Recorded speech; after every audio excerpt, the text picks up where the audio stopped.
Perenungan mendalam tentang berdana. Di tengah perjalanan hidup yang penuh dengan suka dan duka, seseorang mungkin mulai bertanya-tanya, mengapa aku sulit berbagi? Mengapa ketika diminta memberi, hati ini terasa berat? Dalam ajaran Buddha, ini bukan sekedar kebetulan. Ada kemungkinan bahwa kecenderungan untuk kikir atau enggan memberi adalah jejak dari kebiasaan yang telah tertanam sejak kehidupan lampau.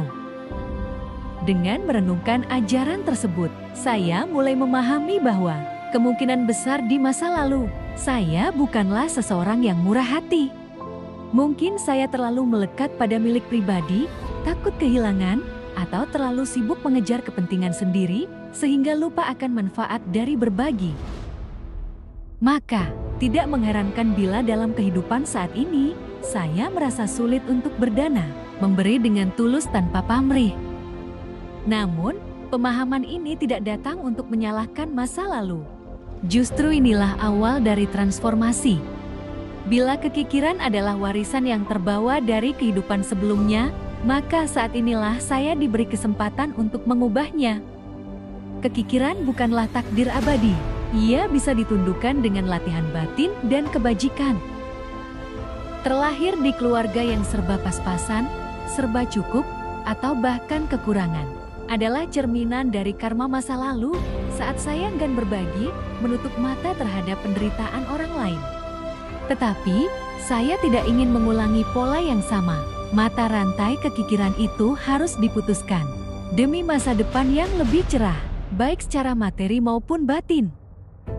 Mulai hari ini, saya akan melatih diri untuk berdana. Tidak harus menunggu kaya atau berlimpah, bahkan dengan senyuman, tenaga, waktu, atau dengan hal-hal kecil yang bermanfaat, saya akan belajar memberi. Karena berdana bukan hanya tentang mengurangi milik, tetapi juga mengenai kelapangan hati.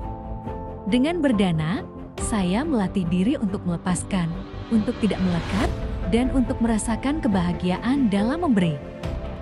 Sebaliknya, jika hari ini saya terlahir di lingkungan yang berkecukupan, penuh kemudahan dan kebaikan dari banyak orang, maka saya patut bersyukur dan merenung. Ini mungkin buah dari kedermawanan saya di kehidupan lampau. Dan agar benih kebaikan ini terus tumbuh dan berbuah, saya tidak boleh berhenti berdana. Justru, dengan keadaan yang lebih baik ini, saya harus lebih giat melatih kemurahan hati, agar hidup ini tidak hanya bermanfaat bagi diri sendiri, tetapi juga bagi makhluk lain yang sedang berjuang. Buddha juga mengajarkan banyak pengetahuan dan manfaat lain dari berdana, di antaranya adalah dana yang memberikan hasil sepanjang masa. Pemberi dana jenis ini akan terus menerima manfaat dari kebajikannya karena berguna bagi banyak pihak.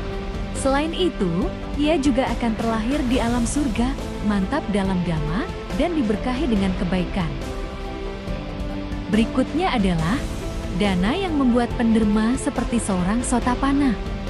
Dana jenis ini akan membuat pemberinya seperti seorang Sotapanna, di mana ia akan terhindar dari kelahiran di 4 alam rendah dan akan selalu terlahir di alam manusia atau dewa.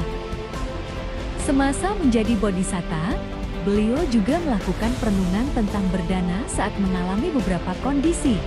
Di antaranya adalah saat ada kesempatan berdana, tetapi tidak ada niat untuk berdana, ia merenungkan. Pasti di kehidupan sebelumnya, saya belum terbiasa memberi. Supaya saya gemar berdana di kehidupan yang akan datang, sekarang saya akan berdana, menyerahkan apapun yang saya punya kepada mereka yang membutuhkan. Saat memberikan pemberian yang berkualitas rendah atau telah rusak, ia merenungkan. Karena tidak berdana di kehidupan lampau, maka saat ini kebutuhan pokok saya bermutu rendah. Sekarang, walaupun menyakitkan, saya akan berikan apapun yang saya miliki, sekalipun objek pemberian tersebut jelek. Semoga saya mencapai puncak kualitas kesempurnaan dalam berdana. Saat perasaan enggan atau tidak sepenuh hati muncul karena bagusnya objek yang diberikan, ia merenungkan. Pria baik, bukankah kau telah membuat aspirasi untuk mencapai pencerahan sempurna, yang tertinggi dan paling unggul? Bila demikian, demi pencerahan, adalah tepat bagimu untuk memberi apapun dengan kualitas terbaik. Saat sedang berdana dan timbul rasa kehilangan atas objek yang didanakan, ia merenung. Inilah sifat alami dari kepemilikan materi. Mereka terkondisi untuk hilang dan hancur. Selain itu, ini terjadi karena saya tidak berdana di kehidupan lalu. Sehingga sekarang saya kekurangan. Saya akan berikan apapun milik saya. Tidak masalah sedikit atau banyak.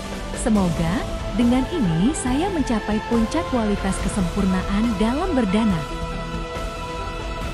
Pada akhirnya, berdana bukan hanya tentang memberikan materi.